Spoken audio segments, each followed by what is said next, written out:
Federal ബാങ്കിൻ്റെ ATM card expire ആയിക്കഴിഞ്ഞാൽ എങ്ങനെയാണ് വീണ്ടും ഓർഡർ ചെയ്യുന്നതെന്ന് നമുക്ക് നോക്കാം. ഫെഡറൽ ബാങ്കിൻ്റെ ATM കാർഡിൽ തന്നെയായിട്ട് എക്സ്പയറി ഡേറ്റ് എന്നുള്ളതിന് താഴ്ഭാഗത്തായിട്ട് എക്സ്പയറി ആവുന്ന മാസവും വർഷവും എഴുതിയിട്ടുണ്ടാകും. അപ്പോൾ നിങ്ങൾ അതൊന്ന് ചെക്ക് ചെയ്യുക. അങ്ങനെ എക്സ്പയർ ആയിട്ടുണ്ട് എന്നുണ്ടെങ്കിൽ നിങ്ങൾ പിന്നീട് ഓൺലൈൻ ആയിക്കൊണ്ട് തന്നെ അതിന് വീണ്ടും ഓർഡർ ചെയ്യാവുന്നതാണ്. അതിന് വേണ്ടിയിട്ട് ഗൂഗിൾ ഓപ്പൺ ചെയ്യുക. ഗൂഗിളിൽ ഓപ്പൺ ചെയ്തതിന് ശേഷം ഫെഡ് ഇ പോയിൻ്റ് എന്ന് സെർച്ച് ചെയ്ത് കൊടുക്കുക. അപ്പോൾ ഫെഡറൽ ബാങ്കിൻ്റെ വെബ്സൈറ്റുകൾ നിങ്ങൾക്ക് കാണാൻ സാധിക്കുന്നതാണ്.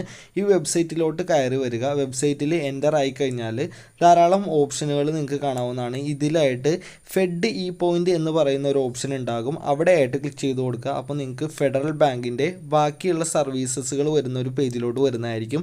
ഇതിൽ ചൂസ് എ കാറ്റഗറി എന്നുള്ളതിന് താഴ്ഭാഗത്തായിട്ട് ചെക്ക് ആൻഡ് ഡെബിറ്റ് കാർഡ് എന്ന് പറയുന്ന ഒരു ഓപ്ഷൻ ഉണ്ട്. അതിൽ ക്ലിക്ക് ചെയ്ത് കൊടുക്കുക. അതിൽ ക്ലിക്ക് ചെയ്ത് കഴിഞ്ഞാൽ തന്നെ താഴ്ഭാഗത്ത് ധാരാളം ഓപ്ഷനുകൾ വരും. അതിലൊരു 3 ഓപ്ഷനുകളിൽ രണ്ടാമത്തെ ഓപ്ഷനായിട്ട് ഡെബിറ്റ് കാർഡ് റിക്വസ്റ്റ് എന്ന് പറയുന്ന ഒരു ഓപ്ഷൻ ഉണ്ട്. അപ്പോൾ ഡെബിറ്റ് കാർഡ് റിക്വസ്റ്റിൽ ക്ലിക്ക് ചെയ്ത് കൊടുക്കുക.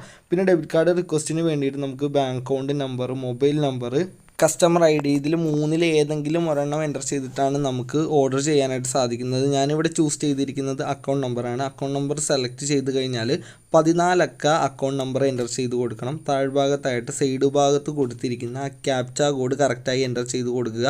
താഴ്ഭാഗത്തായിട്ട് ഒരു ചെക്ക് ബോക്സ് ഉണ്ട്. അതിലൂടെ ക്ലിക്ക് ചെയ്ത ശേഷം കണ്ടിന്യൂ എന്ന് പറയുന്ന ഭാഗത്തായിട്ട് ക്ലിക്ക് ചെയ്ത് കൊടുക്കുക. അപ്പോൾ നിങ്ങളുടെ ബാങ്ക് അക്കൗണ്ടുമായിട്ട് ലിങ്ക് ചെയ്തിരിക്കുന്ന മൊബൈൽ നമ്പറിലോട്ട് OTP വരുന്നതായിരിക്കും. ആ OTP എൻ്റർ ചെയ്ത് കൊടുക്കുക. താഴ്ഭാഗത്തായിട്ട് ഒരു മാത്തമാറ്റിക്സിൻ്റെ ക്വസ്റ്റ്യൻ ഉണ്ടാകും.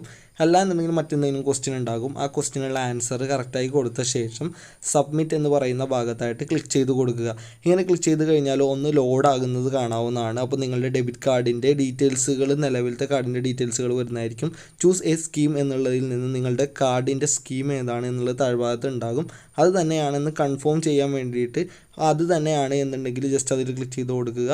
കണ്ടിന്യൂ എന്ന് പറയുന്ന ഭാഗത്തായിട്ട് ക്ലിക്ക് ചെയ്ത് കൊടുക്കുക. അപ്പോൾ ഡെബിറ്റ് കാർഡ് ആപ്ലിക്കേഷൻ എന്നുള്ളതിന് താഴ്ഭാഗത്തായിട്ട് നിങ്ങളുടെ ഡെബിറ്റ് കാർഡ് സെൻഡ് ചെയ്യേണ്ട ലൊക്കേഷൻ്റെ ഡീറ്റെയിൽസുകൾ വരുന്നതായിരിക്കും. അത് ഓക്കെ ആണെന്നുണ്ടെങ്കിൽ വീണ്ടും കണ്ടിന്യൂ എന്നുള്ളതിൽ ക്ലിക്ക് ചെയ്ത് കൊടുക്കുക. അപ്പോൾ ഡെബിറ്റ് കാർഡ് റിക്വസ്റ്റ് പോയിട്ടുണ്ട്. അപ്പോൾ നിങ്ങൾക്ക് യുവർ ഡെബിറ്റ് കാർഡ് റിക്വസ്റ്റ് പോയിരിക്കുന്നതിൻ്റെ വിവരങ്ങളെല്ലാം കാണാൻ സാധിക്കുന്നതാണ്. യുവർ കാർഡ് നമ്പർ എന്ന് എഴുതി കാണിച്ചുകൊണ്ട് മാസ്ക് ടൈപ്പിൽ കാർഡിൻ്റെ നമ്പറും നമുക്ക് ലഭിക്കുന്നതായിരിക്കും. ഇനി 7 ദിവസം മുതൽ 10 ദിവസത്തിനുള്ളിലായിട്ട് നിങ്ങൾ കൊടുത്തിരിക്കുന്ന ആ കമ്മ്യൂണിക്കേഷൻ അഡ്രസ്സിലോട്ട് കാർഡ് പോസ്റ്റ് വഴി വരുന്നതായിരിക്കും. ആ കാർഡ് നിങ്ങൾക്ക് യൂസ് ചെയ്യാനും സാധിക്കുന്നതായിരിക്കും. അപ്പോൾ നിങ്ങളുടെ ഡെബിറ്റ് കാർഡ് എക്സ്പയർ ആയി കഴിഞ്ഞാൽ ഇനി ATM കാർഡിന് വേണ്ടിയിട്ട് നിങ്ങളുടെ ബാങ്കിൻ്റെ ബ്രാഞ്ചിൽ പോകേണ്ട ആവശ്യമൊന്നുമില്ല. ഓൺലൈനായിട്ട് ഇതേ രൂപത്തിൽ നിങ്ങൾക്ക് ഫെഡ് ഇ പോയിൻ്റ് എന്ന് പറയുന്ന വെബ്സൈറ്റ് ഉപയോഗിച്ചുകൊണ്ട് ചെയ്യാൻ സാധിക്കുന്നതാണ്.